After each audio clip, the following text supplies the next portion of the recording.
introduce the speaker today for Grand Rounds, and Andrew Varga, the person who I've known a little bit about for some time, but I met him at the NIH workshop on sleep and dementia.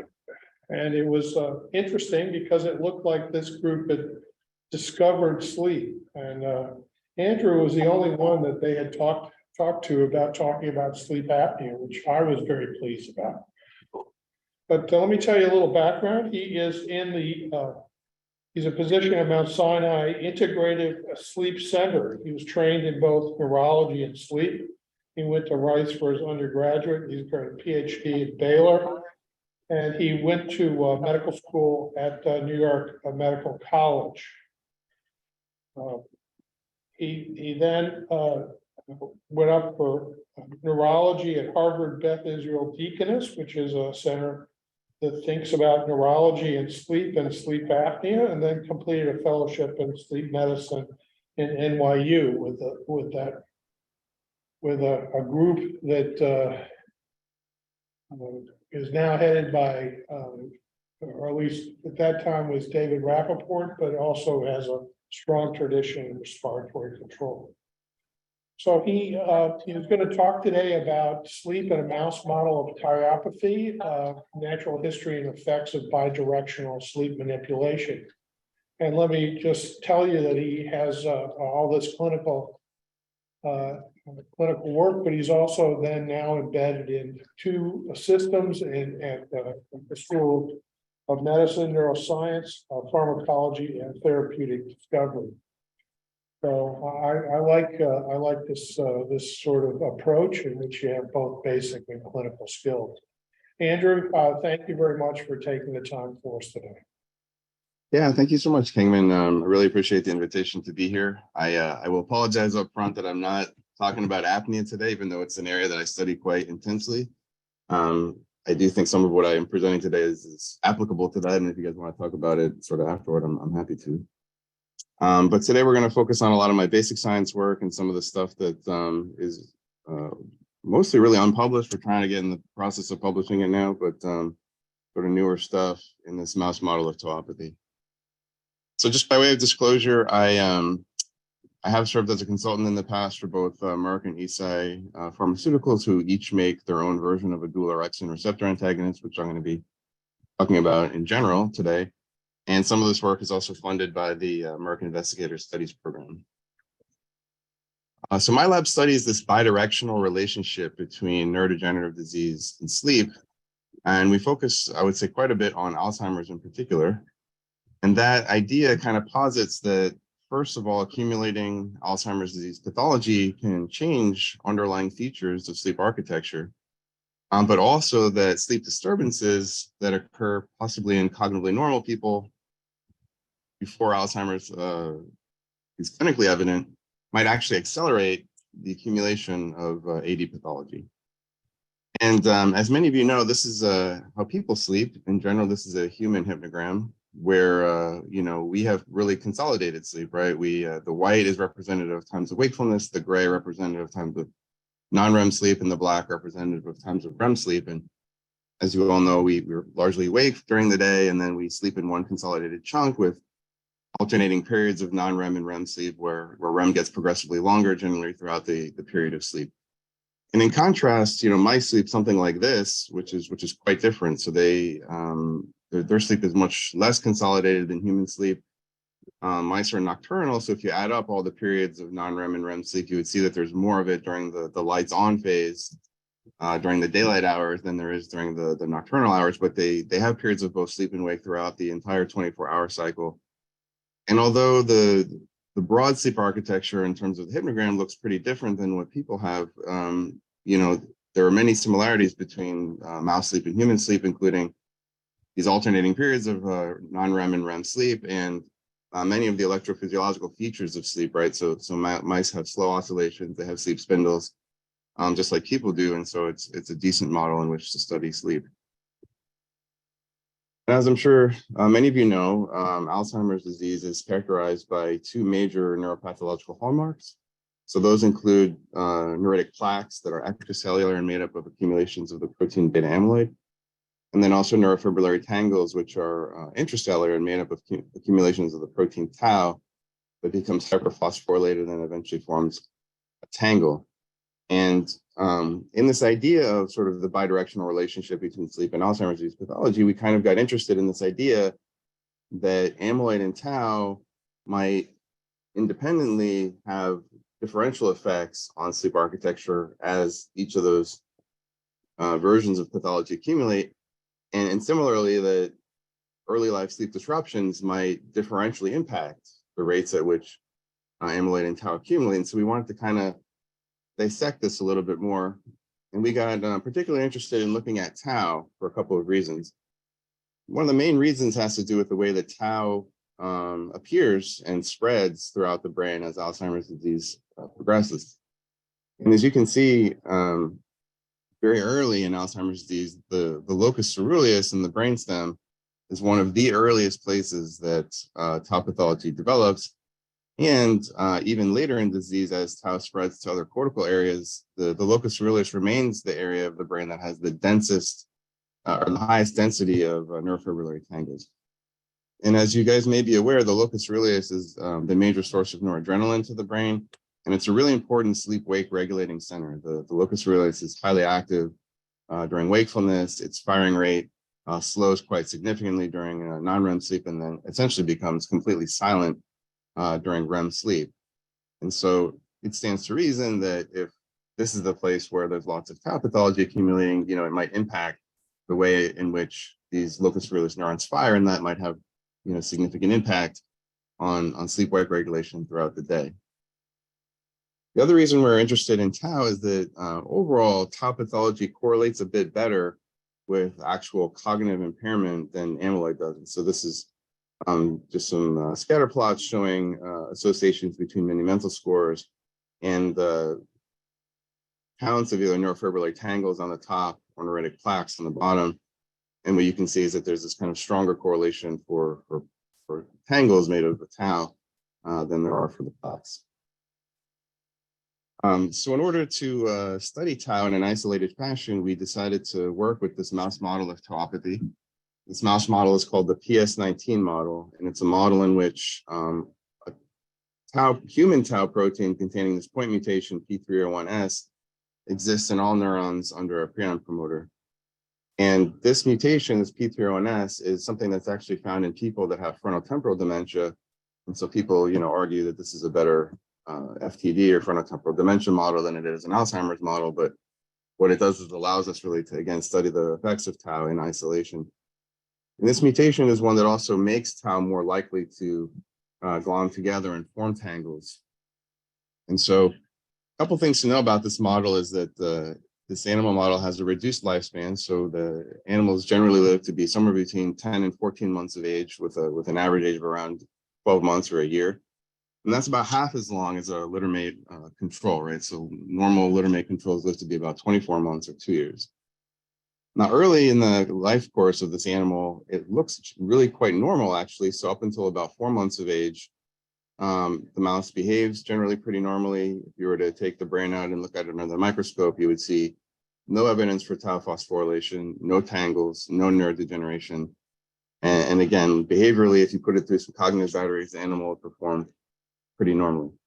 So around 4 months of age is the time when you start to see some of the earliest evidence for tau hyperphosphorylation in the brain, and it exists in areas that are similar to where tau starts also in people. So that includes things like the locus coeruleus or LC, hippocampus or HC, and the entorhinal cortex or EC.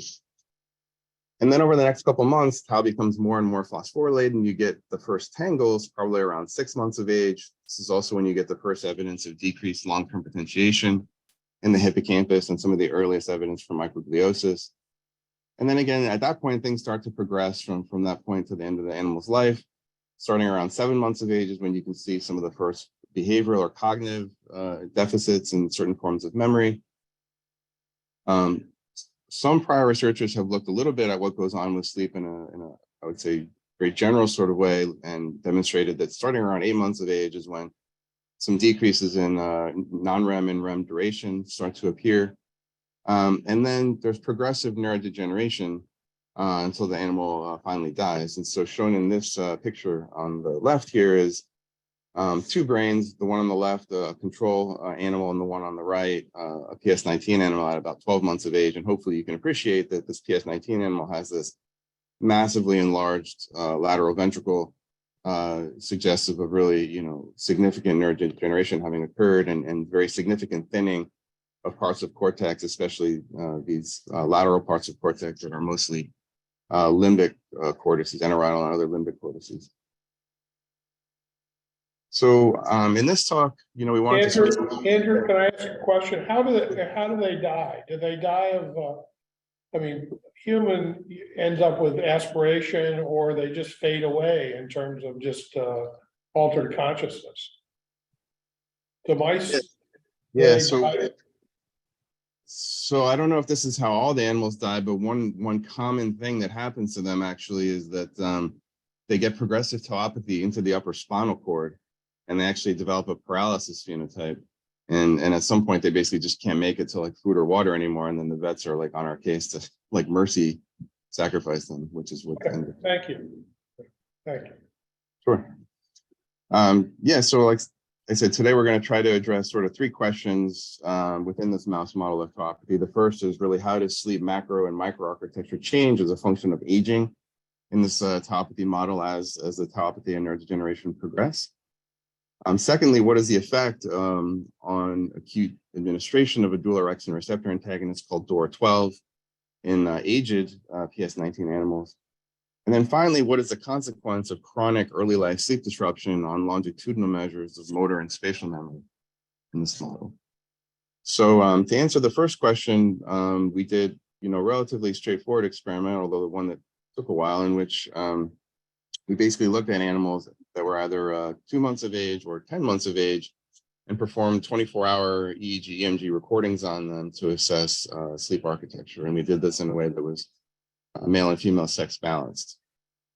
And so for the next couple of figures, I'm going to show you, basically the four different combinations of genotype and age. So young wild-type mice are shown in purple, older wild-type mice shown in gold, younger PS19 mice at 2 months shown in orange, and then the older PS19 mice shown in blue. And what I'll try to explain in each of these figures is, independent age effects and genotype effects, and then interactions between age and genotype. And so we start off looking at something very straightforward, which is just overall non-REM and REM duration.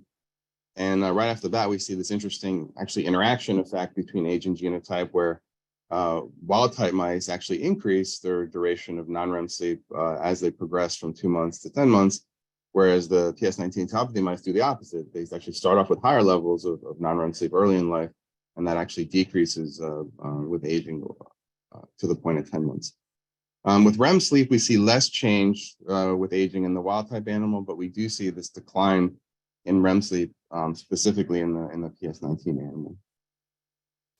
And we can also look at measures of sleep continuity. So shown here are these cumulative probability distribution curves that show the probability on the y-axis of sleep lasting any duration shown on the x-axis. And the top panels, A and B, are shown for non-REM sleep, and the bottom panels are shown for REM sleep. And on the left-hand side here is what happens in young mice, right? So the young PS19s compared to the wild types for both non-REM and REM. And what you can see is at the young age, these curves entirely overlap one another. So there's, suggesting there's no real significant differences in sleep continuity. But with aging, you see there's this big leftward shift of this curve in the PS19 animals as compared to the wild types, which suggests that sleep is less continuous. There's higher probability of very short bouts of both non-REM and REM sleep, and lower probability of longer consolidated bouts of non-REM and REM sleep. And you can also attempt to quantify this by looking at the mean bout length of both non-REM and REM sleep, shown in the left and middle panels. And what you can see is that there is a generalized main effect of age. So with aging, you get decreased continuity of both non-REM and REM sleep, but there's also an interaction effect such that the PS19 animals have greater declines in their continuity of non-REM and REM sleep as compared to wild-type animals. We also looked at the arousal index, which is just really a measure of how many times per hour there's a brief bursts of alpha activity, usually half a second to like a second long, that would constitute an arousal. And what we see is that it is really only the older PS19 animals that have a really significantly increased arousal index compared to all other ages and phenotypes. Now, we're also interested in looking at several measures of what I call sleep microarchitecture, starting with measures of slow oscillation microarchitecture. And so one of the things that we can look at is slow oscillation density. And so this is a method in which we take the EEG and you can filter in the band of interest, in this case 0.5 to 1 hertz, which constitute the slow oscillations, and then basically look for where these slow oscillations cross the 0 volt mark, and then actually count up all of these different slow oscillations and quantify them as events. And then you can measure the number of these slow oscillation events per hour as a slow oscillation density. And you can also look at slow oscillation power, in which you decompose the EEG signal into time and frequency domains, and you essentially determine how well the EEG signal is modeled by a 0.5 to 1 hertz waveform across all of non-REM sleep. You can do some similar things with spindles. As you guys may know, spindles are these kind of waxing and waning events that you see in non-REM sleep that are generally in the 10 to 16 hertz range. So similarly, you can identify these as events and count up number of spindles per unit time. You can also look at the average spindle duration. These generally last somewhere between a half a second and 2 seconds long in duration. And you can also look at spindle power in this 10 to 16 hertz frequency band. And then finally, we were interested in looking at spindle slow oscillation coupling, and examples of this are shown in these tracings here. And so these are just examples, not actual data, but it kind of gives the idea of what we're looking at.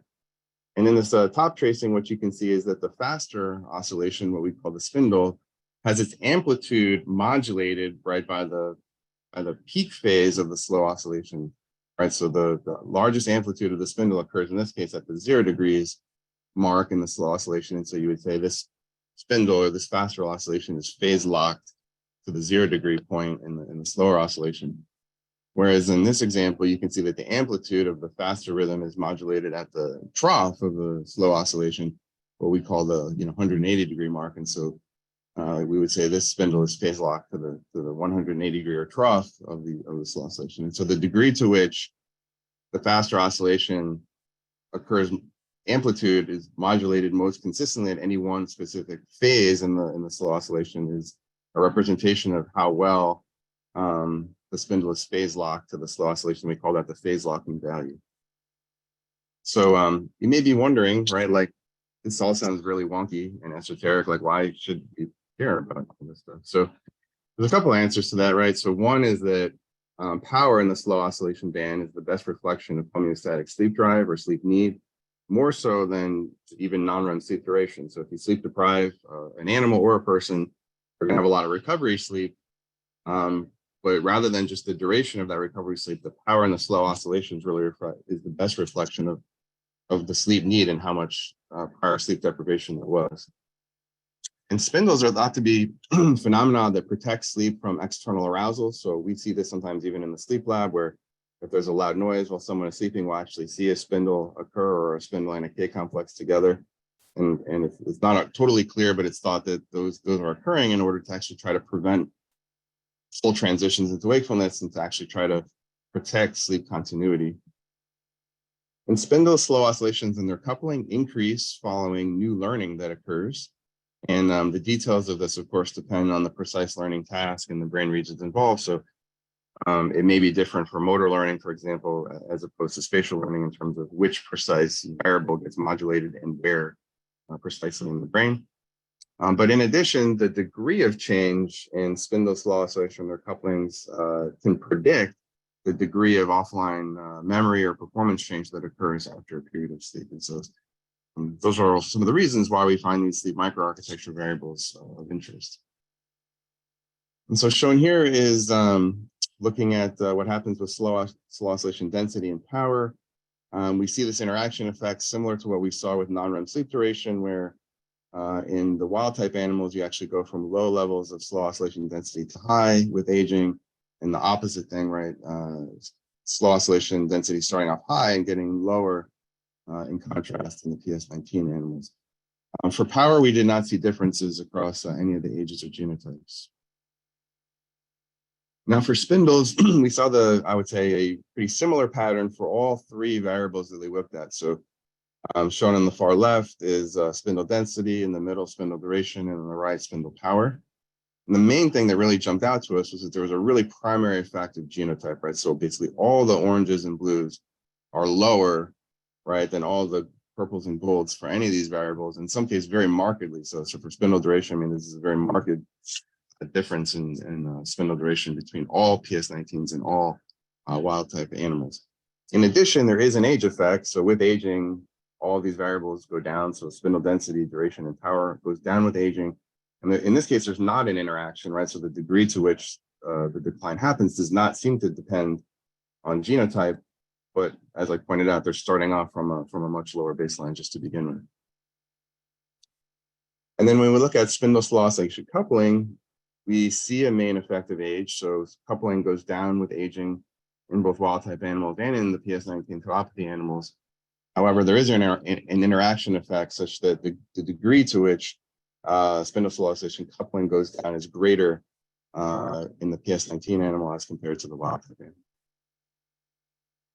And so then I'll show you guys this unexpected thing that we came across in REM sleep. We weren't specifically looking for this, but you know, when you're watching animals sleep in your recording chamber, you sometimes come across things. So we were watching this animal sleeping during REM sleep, and what you can see is it starts to actually act out a little bit. It starts to do some running or pawing behaviors. This is my postdoc panning back to the camera to ascertain that this animal is indeed in REM sleep, and it's having all of these, you know, sort of funny moving behaviors. And this looked a lot like REM behavior disorder to us. And then just to show you in contrast, slow wave sleep, this is the same animal now sleeping with these big slow oscillations. And in this case, the animal is totally quiet and not having any of this movement at all during slow wave sleep. So we thought this was pretty interesting.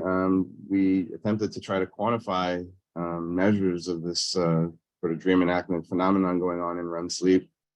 So this is a EEG and EMG tracing for an example animal that's an older PS19 animal that doesn't have this RBD phenotype. And as you can see, it has the expected low levels of motor tone during REM sleep. But in an animal that expresses this RBD phenotype, you can get these bursts of EMG tone during REM sleep. And there's ways of trying to quantify this. So you can look at either the cumulative EMG area or the normalized EMG area in REM sleep, or the percentage of REM sleep spent with atonia. And for each of these variables, there was significant increases in those animals that displayed this RBD phenotype as compared to those that didn't. So to summarize this portion of the talk, what I've shown you guys is that early life sleep microarchitecture has a specific phenotype in this PS19 animal model of tauopathy with increased slow oscillations and decreased spindle density and duration.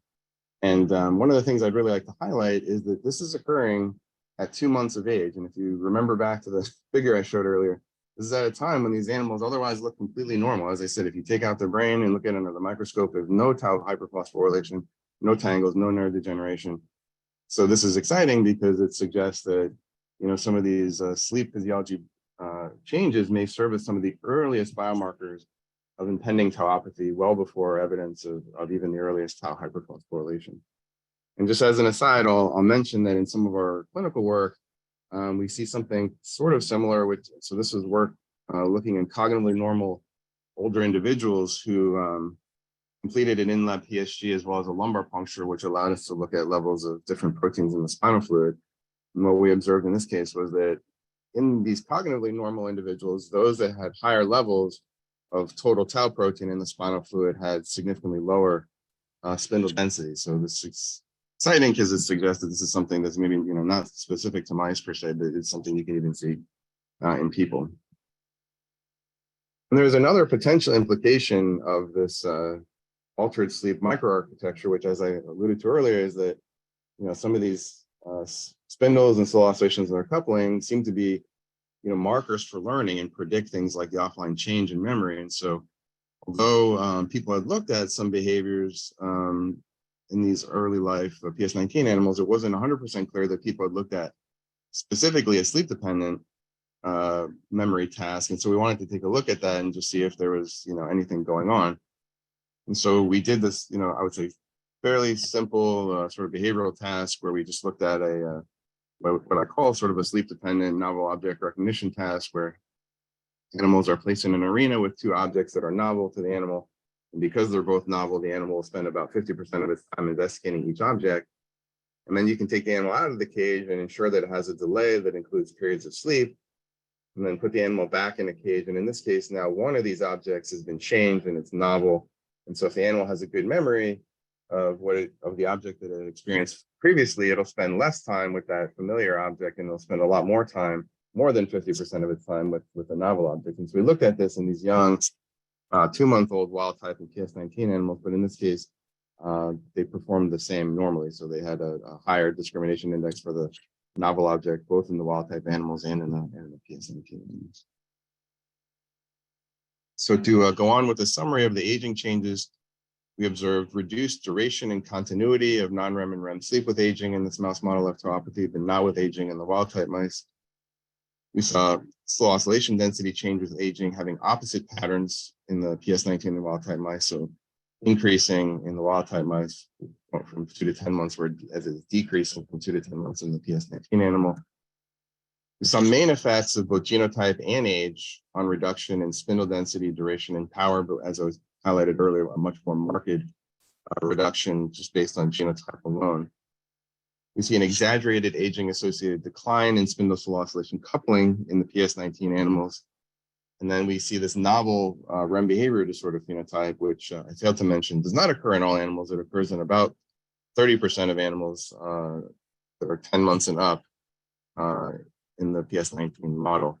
And we thought this was pretty interesting because, as you may know, REM behavior disorder is primarily associated with synucleinopathies, right? Things like Parkinson's or other forms of synucleinopathy.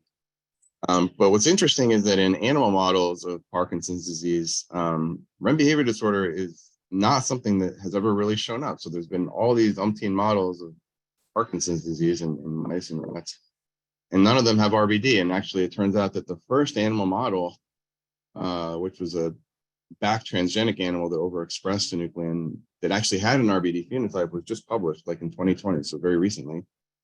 And so as far as we can tell, this is actually just the second animal model that displays an RBD phenotype, and it's the first in its tauopathy. And so we find that pretty interesting and exciting. So now I'm going to kind of move on to the Doris story, right? So kind of having identified. Andrew, you had mentioned that you had looked at gender differences. Were there anything that was striking that you could detect, or was it sort of because of the nature of the sampling that not much showed up? Yeah, it's not specifically. So I will say that the tauopathy does affect male mice somewhat greater than the female mice. So the male mice tend to get more tauopathy with aging, and they tend to probably die a little bit earlier than the female mice. But with regard to the sleep architecture changes, at least at a specific 10-month time point, we didn't see differences. We did initially think that when we found the RBD phenotype that it might be more male predominant, and that was just because I think the first 3 animals that we found it in just happened to be male. And then we started, and as you may know, that RBD in people affects men more than it affects women. So we started to wonder, like, oh, is this going to, are we going to find, but when we started looking, it turned out that it was, this RBD phenotype was happening in female mice as well, and seemingly at a similar proportion. So no specific sex differences. So as I said, having found some of these different, sort of sleep architecture phenotypes that happen with aging, we wondered whether a dual orexin receptor antagonist called DORA12 could potentially, promote sleep in older PS19 animals where these sleep architecture deficits are occurring. And as you guys may know, there's some commercially available dual orexin receptor antagonists that are used for the treatment of insomnia. So these include things like suvorexin or Belsamra, lemborexin or Dayvigo, and daridorexin or Qvivid. And just a reminder about the orexin system. So orexinergic neurons exist in the lateral hypothalamus, and they have broad projections really to all parts of the brain. I will say that they have some of their strongest projections actually to the locus coeruleus. And again, this was of particular interest to us, given what we know about the presence of tau very early in the locus coeruleus, and also this idea or hypothesis that states that production of tau is potentially tied to firing rate of the LC neurons. And so this kind of raises this possibility that, during sleep, when the LC should ordinarily be quiet, if you have disrupted sleep, it's going to mean that the LC is firing more during a time when it should ordinarily be quiet. And if that's true, then it means that perhaps more tau is being produced during sleep at a time when that tau should not be produced. And so that was really appealing about the idea of using a dual orexin receptor antagonist, because there's such heavy projections to the locus coeruleus, and they have high expression of orexin receptors, and blocking them with the antagonist might actually help to quiet the LC specifically during sleep, and help really prevent the potential overproduction of tau related to overfiring of the locus coeruleus neuron. And as I'm sure you guys also probably know, right, orexin is the system that's affected in narcolepsy, right? So narcolepsy is thought to be an autoimmune attack on these lateral hypothalamic orexin neurons. And orexin is normally both wake promoting and state stabilizing. And so when you lose that, you get a sleepiness phenotype, right? Because you lose the wake promoting effect of the orexin, but you also lose the state stabilizing effect. And that's part of the reason why narcoleptic sleep can be fairly choppy. So in order to look at the effect of this dual orexin receptor antagonist, we did a simple experiment in which we gave the drug at 100 milligrams per kilogram or vehicle across 2 days, in which we did the EEG and EMG recordings. We did this in older animals in the PS19 background. They were around 10 months of age and they were sex balanced. And we gave 2 doses of the drug or vehicle. So one at Zeitgeber times 0 and then another at Zeitgeber times 9. And part of the reason we did this was because although giving the drug once at ZT0, would promote sleep, there was some evidence from some other papers that suggested that within a 24-hour cycle, there could actually be a rebound wake effect. And so if you're looking at 24-hour sleep duration, the effect of giving a single dose may be sort of actually counterintuitive, right? Which is you may get more wake rebound subsequently and actually increase 24-hour wake time as opposed to increasing 24-hour sleep time with just a single dose of the drug. So that's part of the reason why we chose to give it twice at both ZT0 and ZT9. I would to define Zeitgeber for these guys. Oh, so I apologize. So yeah, so Zeitgeber time is just the time that synchronizes the lighting changes, right, in the environment, right? So in the animal facility where you have very tight control of the lighting, you can decide when you want the lights to turn on in the room, and that starts the clock, right? So that's Zeitgeber times 0, and then the lights down for 12 hours, and so at ZT12 the lights turn off, and that's your dark phase then. And then when you get back to the end of the 24 hours, you get back to Zeitgeber times 0. So one of the first things we looked at was latency to persistent non-REM sleep, defined as more than 3 minutes of non-REM sleep, or persistent REM sleep, defined as more than 1 minute of REM sleep, after either the first dose or the second dose for non-REM and REM sleep. And we saw significant reductions in the latency to persistent non-REM and REM after the first dose. We see similar trends, meaning that the latency to persistent non-REM and REM goes down after the second dose at ZT9, but the effect is not quite as strong. And in fact, the effect of the drug was not statistically significantly different than the effective vehicle for non-REM and REM at the ZT9 time point. With regard to sleep macroarchitecture, we saw that the DORA-12 drug increased 24-hour non-REM and REM duration, shown in panels A and B. Interestingly, it did decrease the bout length of non-REM and REM, shown in panels C and D. Although, again, to us, this wasn't entirely surprising given what we know about orexin's role in state stability. And then we also looked at arousal index, but saw no differences in arousal index between vehicle and drug in these animals. When we looked at spindles, we saw increases in both spindle density, shown on the left, and spindle duration, shown on the right, but no differences in spindle power between the drug and the vehicle. And then with regard to slow oscillations, we saw increases in slow oscillation density with the DORA drug, but no changes in slow oscillation power or changes in spindle slow oscillation coupling. And then perhaps most excitingly, we looked at some of these measures of dream enactment in these animals, and we saw that the dual orexin receptor antagonist drug resulted in significant decreases in measures of this normalized EMG area during REM and the percent of REM sleep spent without atonia. This is exclusively in animals that express the RBD phenotype. So to just summarize this portion of the talk, we've demonstrated that this drug DORA12 reduces sleep latency and increases both non-REM and REM duration. We observed that DORA12 reduces the bout length of non-REM and REM sleep, although again, this is potentially consistent with what we know about narcolepsy without changing the arousal index. You see that DORA12 increases slow oscillation density and spindle density and duration without affecting spindle slow oscillation coupling. And again, we think some of these sleep marker architecture changes are important for forms of plasticity and learning. And perhaps most excitingly, DORA12 significantly reduced measures of REM without atonia in mice expressing the RBD phenotype. So then to get into the third part of this talk, this is now kind of the other direction of this bidirectional relationship where we wondered whether early life chronic sleep disruption might impact things later in life in this model. And in particular, we're interested in looking at behavioral outcomes along the lines of motor and spatial learning.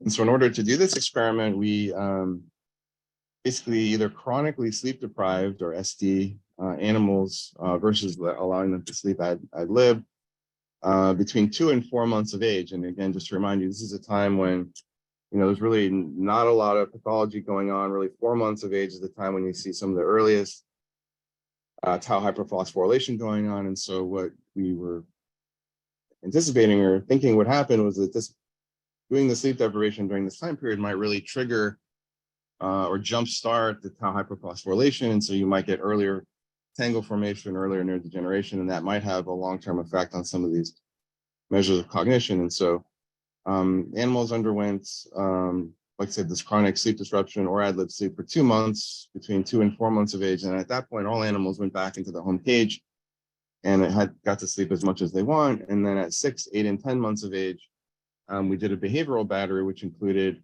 a 2-day rotarod protocol and a 4-day Barnes maze protocol.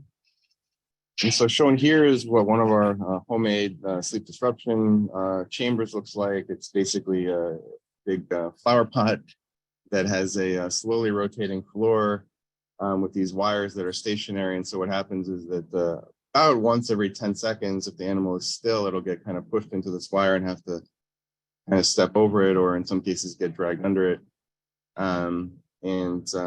And we did this for 18 hours in every day. So between ZT0 and 18, every day they experienced this, and then they got 6 hours of time off between ZT18 and ZT24, ZT0 again. And so this is just some data showing that this is effective at disrupting sleep. What's shown here is 5 hypnograms for 5 ad lib sleeping mice, where blue is wakefulness, orange is non-REM sleep, and yellow is REM sleep. And then below that, 5 hypnograms for 5 mice that were experiencing the sleep disruption chamber. And what's quantified here is just the amounts of overall sleep during the light phase between ZT0 and ZT10. And you can appreciate that, there's lots of orange and yellow in animals that are sleeping ad lib, but not a lot of orange and yellow, really a lot of blue, a lot of wakefulness in animals in this sleep disruption chamber. And we quantified all of this. So total sleep time is down, including decreases in both non-REM and REM sleep. The arousal index is significantly increased in animals experiencing this version of sleep disruption. And then these are continuity curves, again, reflecting the cumulative probability distribution of both non-REM and REM sleep, with these significant leftward shifts of these curves for both non-REM shown on the left and REM sleep shown on the right, suggesting that sleep is much less continuous in the sleep disruption apparatus. For the motor learning, we did a rotor-road protocol. We did a protocol in which animals underwent 10 consecutive trials as the rod accelerated from 4 to 40 revolutions per minute over 300 seconds. They got a 3-minute inter-trial interval, and we did all this behavior starting at ZT0. And on any given trial, basically what we just measured very simply was latency to fall off the rod or to hug it and basically stop running on it. And if the animal just hugged it for a full 360-degree rotation, we would consider that the same thing as a fall. And then the Barnes maze is a spatial learning task. Basically, this is a big table. This is a bird's eye view, big round table with a lot of tiny little holes around the perimeter.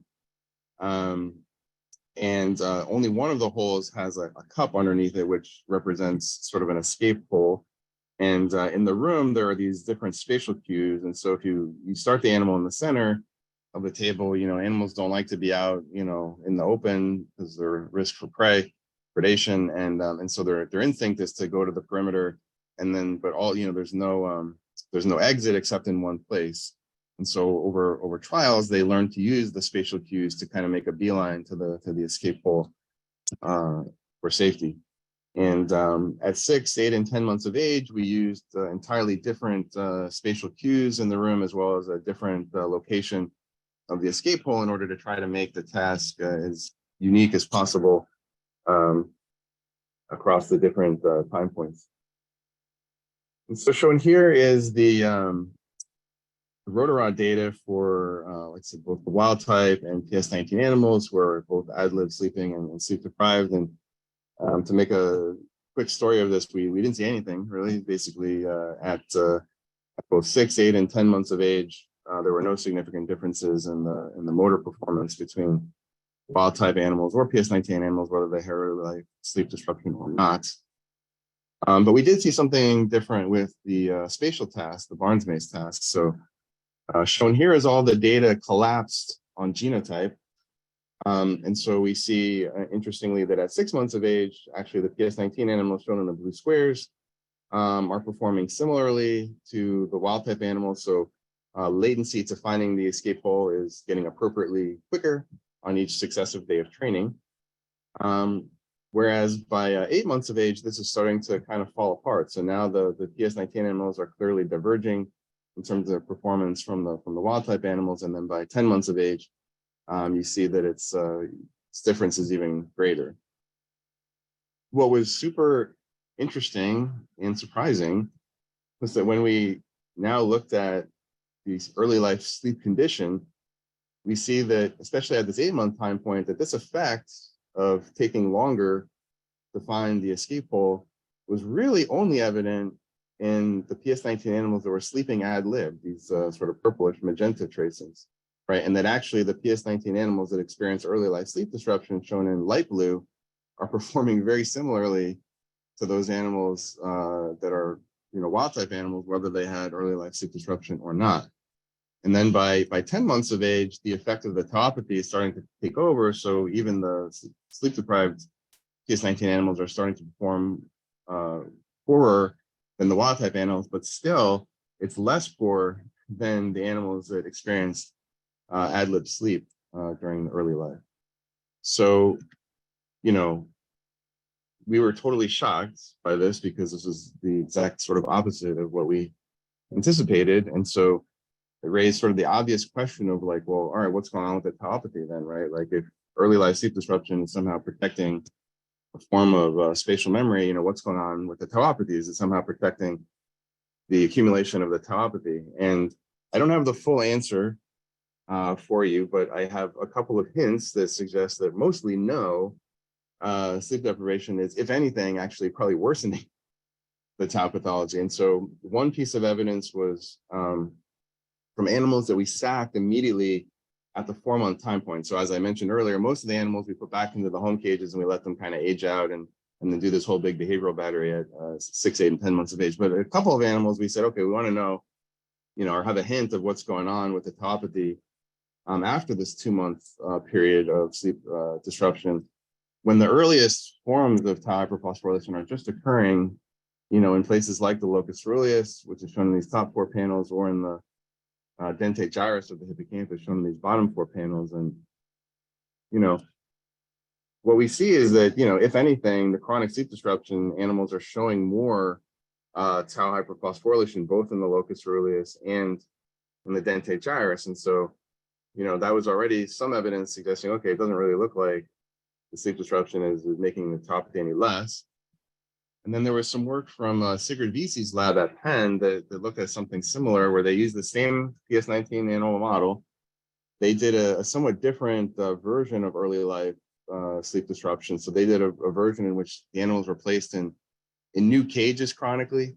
And so every time you put an animal in a fresh cage, there's something about the novelty of it that makes it kind of explore around and not sleep. And so basically they did this sort of chronic cage change intervention during the life phase for 3 consecutive days, and then allowed them to have 4 days of recovery. And they repeated that 3 times, so over 4 weeks total, this intervention where for 3 days they got this sleep disruption and then for 4 days not. And then, so they did that intervention early in the animal's life, between 2 and 3 months of age, so just for a month. And then similar to what we did, they let the animals go back in home cages and they let them age out. And then they sacked them at 10 months of age and looked at what was going on with the pathology. And they see that there's more pathology, right? So this is in the CSS, or chronic short sleep condition. These top 4 panels are locus coeruleus. The bottom 4 panels are entorhinal cortex. And these are just 2 different antibodies, AT8 and MC1 are 2 different antibodies for phosphorylated tau. And basically what they see is that with this early life chronic short sleep, you get more tau tangles in the locus coeruleus and more tau tangles in the entorhinal cortex, right? So again, evidence suggesting, doesn't seem like early life sleep disruption is somehow ameliorating the tauopathy. And we started to look at this just recently in our animals. So when the animals finished their 10-month behavioral task, animals went back into their home cages. You know, we weren't anticipating that there was going to be this funny behavioral effect. And so we just kind of let the animals, you know, age out. But we did collect brains right before all these animals died. So we're able to look at differences in tau pathology in the animals experiencing early life sleep disruption versus not. And so again, we're just kind of starting with this analysis, and nothing is statistically significant so far because we've only looked at a small number of animals. But in terms of you know, tau hyperphosphorylation with AT8, we see, you know, kind of at least the expected trend, which is in animals experiencing early life sleep disruption, there seems to be more tau pathology. What's interesting, though, is that we also looked at ventricle size as a proxy for neurodegeneration. And there we see something opposite, which is the animals experiencing early life sleep disruption seem to be trending toward smaller ventricles, right, or preserved ventricle size, and perhaps suggestive of less neurodegeneration. So just to kind of summarize this portion of the talk, what I showed you is that we saw no obvious effective genotype or sleep condition on longitudinal motor learning. We did observe the expected decline in spatial memory in the PS19 animals as a whole that was first largely appreciated at 8 months of age. But interestingly, early life chronic sleep disruption possibly mitigates this observed decline at 8 and 10 months of age. And obviously we're shaking our heads and wondering why, because we're getting this situation in which the behavior seems to be possibly dissociated from the level of the tau pathology. And so during the last part of this talk here, I'm going to show you one observation that's interesting. It may be sort of true, and unrelated, but it kind of led us down a bit of a new path in thinking about some things with relationship to this tauopathy animal. So the observation comes from this paper in which the tau pathology and the behavior were also dissociated. And so this was a paper in which the authors took the same PS19 animal model that we work with, and they crossed it to a something that's called the tyrobp knockout. So tyrobp, it turns out, is the ligand for the TREM2 receptor in microglia. And you need tyrobp to bind to the TREM2 receptor to activate microglia to do their immune function in the brain, and to basically target, you know, deposits of amyloid and tau. And so what was really interesting was that when they did this cross, where they, in a sense, immune suppressed the Tauopathy animal by breeding into this tyrobutine knockout, where now the microglia can no longer be activated as effectively. A couple of interesting things happen. So one is they get reduced complement protein, they get reduced C1q complement. And what's interesting is that the tau goes crazy, right? Basically, because there's no more immune clearance of the tau, there's like tauopathy all over the brain in the cross, but also the animals are better in the same Barnes maze task that I just showed you. So again, this might be sort of true and unrelated, but it started to make us wonder, right, whether there's something about the early life sleep disruption that may be impacting immune function and impacting perhaps, complement or something about the way microglia function. And so for the last couple of slides, I'm going to show you guys just some super preliminary data about this direction of exploring kind of what's going on with the immune system in the PS19 animal model. And so it turns out that at Mount Sinai, there's a guy named Cameron McAlpine, who's become a close collaborator now. And his expertise is really in hematopoiesis, right? Basically the birth of immune cells in areas like the bone marrow and in the spleen and in the meninges and other areas. And he's a really amazing guy and he's done a lot of really cool work. And a couple of things that he's done is he published a paper where he looked at what was going on with hematopoiesis in an amyloid model, right? So in a different mouse model called the 5X FAD model, which is an amyloid model, he basically showed that they have altered hematopoiesis, they have increased levels of these specific class of monocytes and neutrophils in the blood without changes in T cells or B cells. And then also when he looks in the bone marrow, he sees that there's increases in these what are called LSK cells, which are a version of leukocyte progenitor cells. And then interestingly, he also looked at what happens with chronic sleep disruption, not in an amyloid model, right? This is just in a different mouse model. You can think of it as wild type, basically. And showed that, similarly with chronic sleep disruption, you get, these alterations in blood levels of these Ly6C monocytes, as well as increases in neutrophils, that's in the blood. And then if you look in the bone marrow, you also see increases in these leukocyte progenitor cells. And so, I kind of went to Cameron and I said, hey, you're doing all this cool work, on hematopoiesis, and you showed this interesting phenotype in an amyloid model. And again, we're interested in what's happening with tau. And, it's probably fair to assume that amyloid and tau are not the same, right? And, we may or may not get the same kind of finding in a Tauopathy model.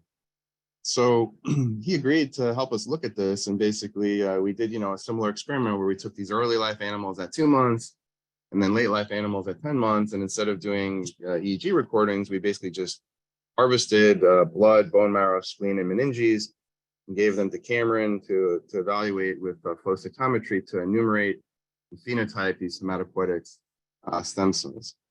And again, I would say super interestingly, even at this 2 months of age, right? Again, at a time when there's no tau hyperphosphorylation, there's no tau, there's no tangles, there's no neurodegeneration. They do have this sleep phenotype, but they also have what turns out to be a spleen phenotype, right? So basically at 2 months of age, PS19 animals have enlarged spleens. They have splenomegaly with both mature spleen leukocytes, leukocytes broadly as a category, and then more specifically increases in splenic B cells, splenic monocytes, and splenic neutrophils without changes in splenic T cells or version or subcategories of T cells. And then when we looked at these spleen progenitors, we saw a similar thing with increased leukocyte progenitors and then a whole bunch of different subclasses of these leukocyte progenitors. And so that was super interesting. And we have no idea, whether that's relevant or not. We are starting to do some splenectomy experiments in these animals to take out these enlarged spleens now in the early live PS19 animals and see whether that changes anything about the trajectory of their tauopathy. And then interestingly, in the 10-month-old mice, a new phenotype emerges, and this one is actually in the brain. And so what Cameron observed was that there is the expansion of a specific population of cells that are both CD11B positive and CX3CR1 positive. And we're still kind of trying to figure out fully what the identity of these cells are. I asked Cameron if they were microglia, but he seems to think that they're not. He does note that microglia are more activated with aging in the PS19 model, but there's not higher number of microglia. And so this is showing an actual higher number of some specific cell type. And he thinks that these are possibly something that are called parenchymal border macrophages. But we need to do some more work to specifically, sort of phenotype these cells and figure out for sure whether or not they are these parenchymal border macrophages or not. And just as a real aside, I'll say that if it is parenchymal border macrophages, that would be very interesting because they're highly involved in cerebral spinal fluid flow and lymphatic clearance in the brain. And so it'd be really interesting if they turn out to be modulated with aging and tauopathy. So that is basically all I got. I'll thank you guys for your attention. I'll thank Corey Cam in particular for really being the workhorse for the vast majority of what I showed you, and obviously Cameron for some of the stuff I showed you at the end. And I'll end and happy to take any questions you guys might have.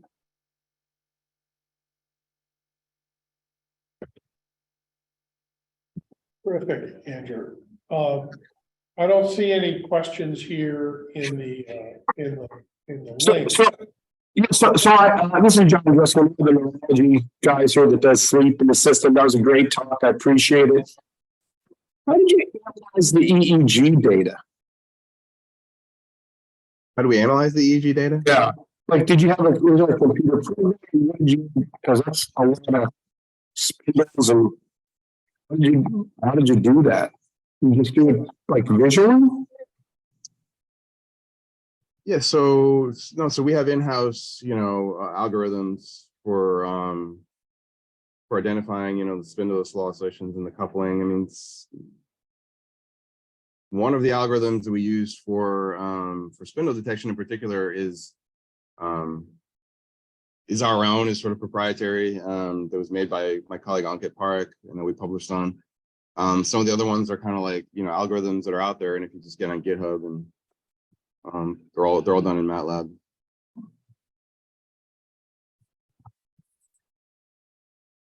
Good. So Andrew, in VZ's work, did they have any behavioral testing, or did they just have observational of the increase in tau, in the brain markers?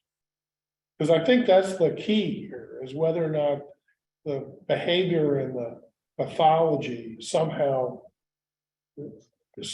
correlate with each other, and that particular mystery is, and I had heard somewhere that particular conundrum was being considered as the tangles and tau are not uniquely related to the cognitive deficits. Yeah. I don't fully remember the VZ paper. I seem to recall that they did look at some form of motor behavior. I think it was like a foot grasp or something. You didn't see much in motor, right? Yeah, exactly. We didn't see much in motor learning. Like I said, they didn't. I don't think they did either of the same tests. They didn't do rotor and they didn't specifically do Barnes-Maze. I think they did. They did some other stuff in the motor domain. I think if my recollection is they did see worsening of this foot grasp behavior in the animals that had experienced early life chronic sleep restriction in their experiment. Okay.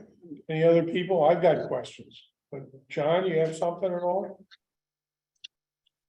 So my question is, when you say early life, you're talking about a 2-month-old mouse, which is about an adolescent, a little older than an adolescent.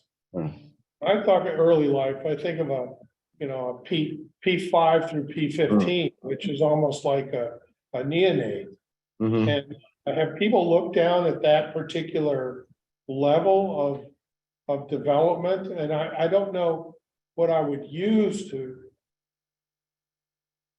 look at function at that, at behavioral stuff, but so that early life is really adolescent life. Yeah, so it's a good point. I'm not aware of people that have looked, before 2 months, as you pointed out, like mice reach sexual maturity around 8 weeks. So most, certainly sleep, interventions have been done at, at or after that time point and not before. I think you'd probably have to think about doing the sleep manipulations in a different way for true early life. Either use an optogenetic or chemogenetic approach or something like that. But I don't think you can get away with using this sort of mechanical approach. So we had there was a run of about 8-9 years. We looked at disruptions of REM sleep in P5 through P15 using both mechanical as well as drugs and its effect on depression. But we didn't really look at anything in terms of brain and stuff. But those are sorts of the early life trajectories of sleep and how it develops. Because really that 2-month period is that second phase of brain development that occurs to kind of create the frontal lobe and decision making and those sorts of things in humans, at least. When we go into the third decade. Mm-hmm. So, and then your last thing about your macrophages brought up to me the idea of lymphatics, whether they're just getting clogged up in there. And whether the lymphatics that, I've really gotten very intrigued by that particular model of clearance, because people have looked at humans in clearance with lymphatics of tau and things of that sort. Yeah, I mean, I will say, so certainly there's decent evidence that, sleep is important for generalized lymphatic clearance, and it would stand to reason that disrupted sleep probably impairs that. The lymphatic clearance is probably a little bit more relevant to amyloid, just because amyloid is, by its nature, an extracellular protein, whereas tau is not. Tau certainly gets out of the cell. But there's differences. So like I said, my reading of the literature is that the lymphatic system is also important for the clearance of tau, but I think in just ways that are different than it is for amyloid. And yeah, I mean, like I said, we're struggling with the idea that, if what chronic early life sleep disruption is doing is like making the tauopathy worse, then implicating the lymphatic system is fine, because that makes sense. You say, okay, you're impairing the lymphatic system and you're impairing the clearance of tau, so there's more tau in the brain. But like I said, you still need to take the next step, which is, well, like, all right, you're impairing tau, but like somehow, like, neurons are actually being protected, right? Somehow, and or the behavior is protected, right? So what's the mechanism?